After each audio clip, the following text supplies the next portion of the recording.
आज पुणे जिल्हा परिषदेवरती प्रहार दिव्यांग क्रांती संघटना यांच्या वतीनं आमच्या राज्याचे राज्याध्यक्ष माननीय धर्मेश सातव पाटील यांच्या नेतृत्वाखाली दिव्यांगांच्या बऱ्याच दिवस प्रलंबित मागण्या होत्या।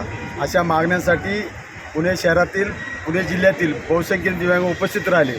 या आंदोलनाचं फलित म्हणजे जे काय दिव्यांगांना 5% निधी असतो, दिव्यांगांना घरकुल असतं, 1 गुंठा जागा असती, बोगस शिक्षकावरती जी काय कारवाई व्हायची त्या संबंधात आमच्या सर्व शिष्टमंडळाला माननीय शिव गजानन पाटील साहेबांनी आश्वासित केलेले आहे। आणि मुख्य म्हणजे दिव्यांगांच्या ज्या काय वारंवार आम्ही ज्या काही चक्रा मारल्या, परंतु आज संपूर्ण पुणे जिल्हा परिषदेचे अधिकारी लोक पॉझिटिव्ह होते।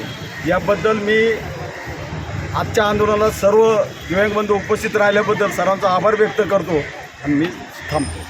शिवसाहेब म्हणाले की आम्ही प्रत्येक दिव्यांगांना घरकुल देऊ आणि घरकुल देऊ। समज ज्याला गायरान जमीन असेल तर गायरान जमीन आम्ही उपलब्ध करून देऊ। गायरान जमीन पण ज्याला कुणी नसेल तर आम्ही 1 लाख रुपये त्यांना जमीन घेण्यासाठी देऊ आणि परत त्याच्यावरती घरकुल उपलब्ध करून देऊ, असे चांगले सकारात्मकपणे शिव आमच्याशी बोलले। किती दिवसात बोलले ते बोलले की तुम्ही जसा अर्ज कराल त्या अर्जाच्या ह्याच्यानुसार आम्ही ते व्हेरिफिकेशन करून त्यानुसार आम्ही देणार। ते किती दिव्यांग आहेत असे भरपूर प्रत्येक तालुक्यात जिल्ह्यात भरपूर दिव्यांग आहेत। जिल्ह्यातील दिव्यांगांच्या विविध प्रश्नासंदर्भात आज पुणे जिल्हा परिषद कार्यालयावर दिव्यांगांचा मोठा भव्य मोर्चा काढण्यात आला।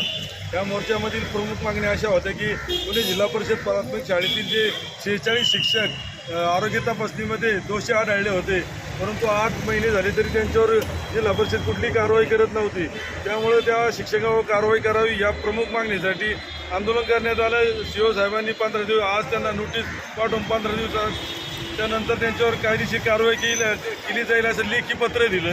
त्याचबरोबर पुणे जिल्ह्यातील ज्या विविध मागण्या होत्या त्याही सकारात्मक असा प्रतिसाद त्यांनी दिलेला आहे। या आंदोलनासाठी पुणे जिल्ह्यातील जे 13 तालुके आहेत त्या सर्व तालुक्यातून दिव्यांग बांधव मोठ्या संख्येने आले होत्या।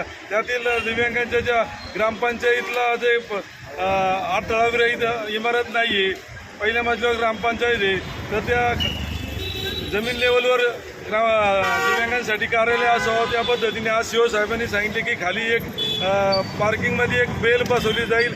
दिव्यांग ग्रामपंचायतमध्ये आल्यानंतर ते बटन दाबल्यानंतर ग्रामसेवक खाली येईल, अशा पद्धतीने व्यवस्था करण्यात येईल। त्याचप्रमाणे पंचायत समितीचा जो 5% निधी आहे ती कुठल्या पंचायत समिती खर्च करत नव्हत्या, त्यांना बी लगेच तात्काळ त्या खर्च करण्याबाबत लेखी आदेश काढण्यात आलेले आहेत। आणि जिल्हा परिषदचे जे 5% निधी आहे त्याच्यातील विविध कल्याणकारी योजनेची आम्ही मागणी केली होती। त्यातील प्रमुख मागणी अशी होती की बाबा व्यवसायासाठी दिव्यांगांना 3 चाकी रिक्षा पद्धतीचं एक वाहन द्यावं की ज्याच्यावर तो दिव्यांग आपला उदरनिर्वाहाचं साधन म्हणजे व्यवसाय करेल, गावोगावी जाऊन त्या वाहनाच्या माध्यमातून जाऊन प्रत्येक बाजारात जाऊन गावच्या विक्री करेल, अशा पद्धतीचं एक वाहन दिव्यांगांना देण्यासाठी योजना नवीन चालू करा आवाहन केलं होतं, ती बी त्यांनी मान्य केलेली आहे। त्यामुळं आजचं आंदोलन सर्व दिव्यांगांच्या मोठ्या संख्येने आल्यामुळं ते यशस्वी झालेलं आहे। काही बोगस दिव्यांगांनी याचा लाभ घेतला आहे, बऱ्याच योजना आहेत, त्यामुळे तुम्हाला काय वाटतं काय कारवाई अपेक्षित आहे?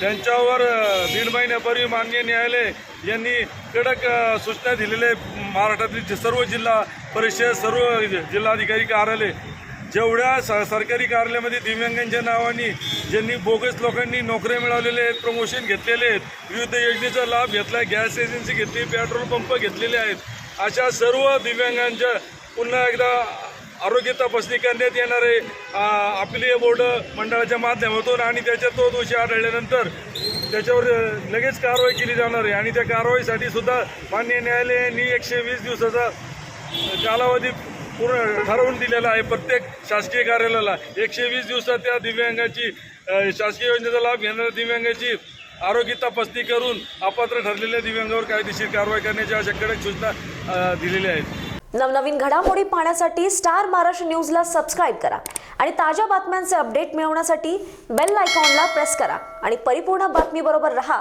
इतरांपेक्षा एक पाऊल पुढे।